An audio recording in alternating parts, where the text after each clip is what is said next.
Listen carefully. You are now 5,000 miles from land, and you're descending 7 miles to the bottom of the ocean. There's a technique that commonly circulates among writers that boils down to something like this. Plunge the story straight into action or conflict. In other words, don't let the story organically grow. Instead, thrust the reader straight into the plot to hook their interest. Don't waste time building characters, at least not right up front.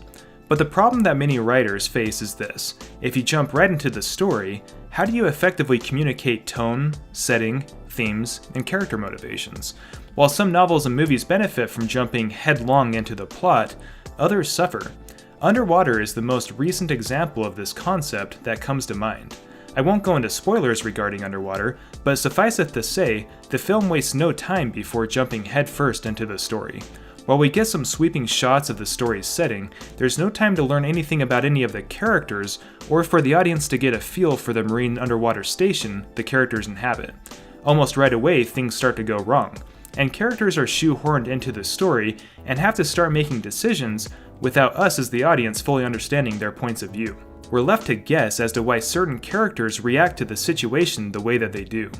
While this storytelling approach is effective at getting the action moving, if not done correctly, the characterization doesn't get a chance to flourish. The other thing that suffers from this approach to storytelling is the film's themes.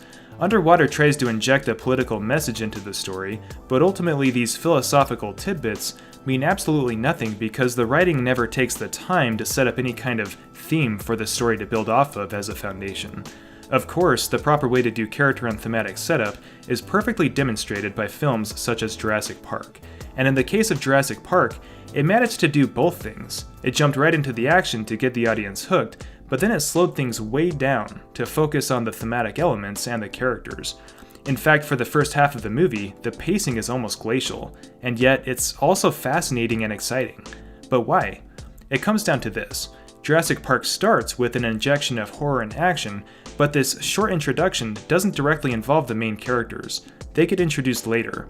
This method allows the story to start with a bang to get the audience hooked, but then it allows time to introduce the foundational pieces of the film that give the story meaning and purpose. If Jurassic Park followed Underwater's template, then we would be thrust straight into the scene where the Tyrannosaurus escapes and starts eating people. We would have never learned about Dr. Grant's views on children or Malcolm's obsession with chaos theory. While many themes underpin Jurassic Park, these two elements in particular are the foundation of the film's philosophies that give structure and meaning to the story. Grant learns that there's more to life than digging up the past, and the idea of chaos theory helps to explain why nature can't be fully contained. But since we're given time to explore these characters and ideas, the story fundamentally makes sense, and the motivations for the characters help propel the story forward. The Fellowship of the Ring likewise used this style of storytelling to great effect. Before introducing us to the calm and meandering life of the Shire, we're introduced to Middle-earth by Galadriel. We're then shown an epic war between the forces of good and evil. Right away, we're hooked, and we want to learn more. But then the film slows down, and we get a chance to dive into the meat of the story that made everyone fall in love with the characters and the world. Underwater, on the other hand, tries to make up for this lack of depth by having an unnecessary voiceover at the beginning and end of the film.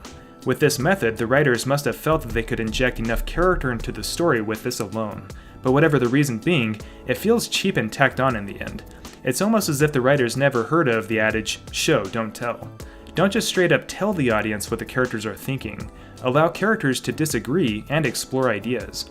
In Jurassic Park, everyone had different motivations, and they disagreed with each other on fundamental levels, and yet they found ways to work together to survive in spite of said differences. Ultimately, I actually quite liked Underwater for what it was, even with my misgivings that I've already mentioned.